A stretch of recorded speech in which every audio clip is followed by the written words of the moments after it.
Hey, it's Sabby here with How to Tilt Brush Part 1, Episode 3. In this episode, I'll talk about the buttons on the main menu by your wrist. The Mode button, the Sketch button, Save Sketch, Clear Sketch, My Profile, Upload, and more options.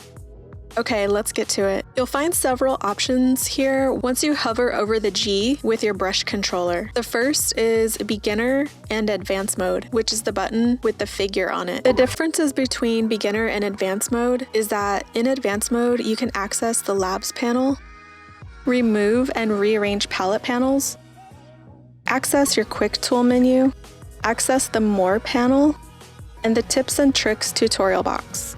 The beginner mode is good for showcasing Tilt Brush and to keep things simple for the beginner. Next is the Tilt Brush Sketchbook. This is the button with the book icon on it. This is where you can view the Tilt Brush gallery, which showcases featured artist artwork from Poly, and you can load each sketch. Watch the sketch load stroke by stroke or quick load it with your palette controller's trigger button. You can also find your liked sketches from the Poly website in the sketchbook, here with the heart button.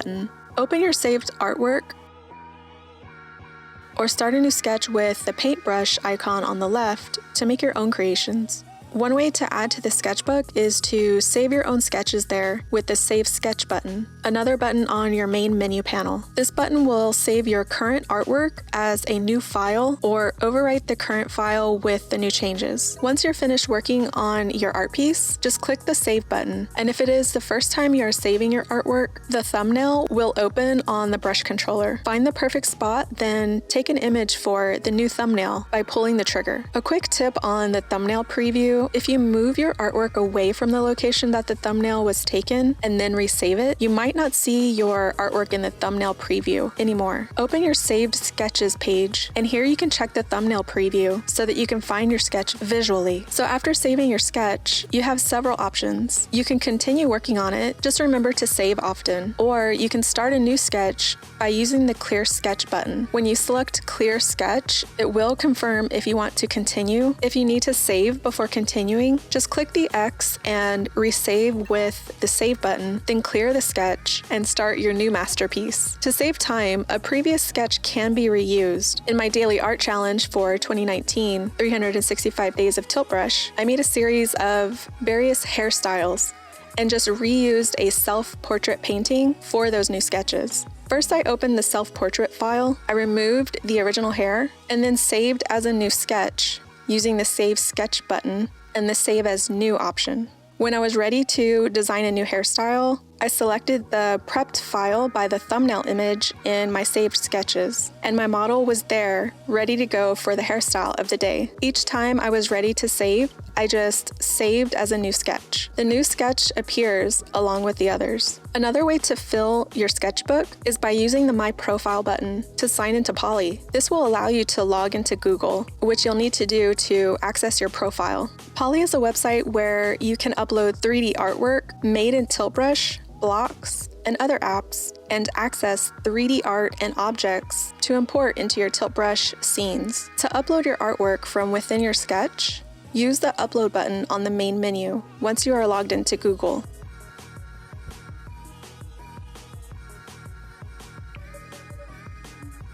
This will open a window on your computer for you to add a description and any hashtags that you would like for easy search and find. Visitors can also admire your work in this on-screen 3D format by sharing the link from here. Once they land on the page, they can navigate with the mouse or their finger on their mobile. If you find something you would like to see in Tilt Brush, just click the Like button and it will appear in one of two places in Tilt Brush. Let's start with this painting. Once I like it, it will appear in the Liked Sketches page on the sketchbook. From here, the sketch can be opened and seen loaded stroke by stroke, or quick load it with your palette controller's trigger button.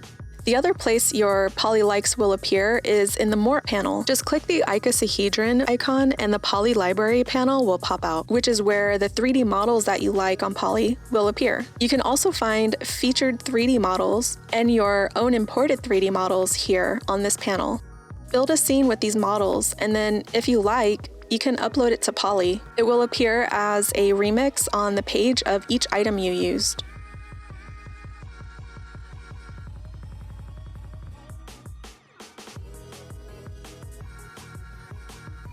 From the Poly website, you can collaborate with artists on the same art piece, but not at the same time for now anyways. It's more like handing the artwork off to another artist to add to the scene and save as a new file. Here's a few examples of this type of remix collaboration. The Star Wars scene is the first I've known about. It is remixed by some of the first tilt brush artists, and it is a must-see. Visitors can like and access the artwork and view it in tilt brush. So let's like this and go into the liked sketches in the sketchbook and load it. You can watch the sketch load stroke by stroke, or go ahead and quick load it with the palette trigger button. This is so amazing. So if I want, I can remix this. Let me just leave a few dialogue bubbles.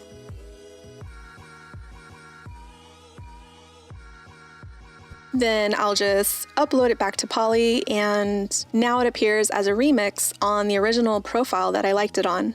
Another remix project is Remix VR Garden by Paige. This is a community project where you can remix it and upload it back to Poly. Let me just add a flower and add my description. And now here you can see that it shows up as a remix on Paige's profile. These are fun, interactive things that you can do with other artists. You can see remixes done of your own artwork when you visit your Poly profile. For example, on my winter landscape by Kandinsky, someone added a Godzilla to the mix, which is so funny. I love that. Another remix was submitted of my praying mantis done by Ben. I love to see my artwork remix. It's so fun. The More Options panel is found on the main menu as well. This is where you can replay the tips and tricks tutorial box, access the labs panel, the settings page, and reset your palette panels. Watch part 1, episode 1, which is linked below, to learn more about the tips and tricks tutorial box and the basic controls.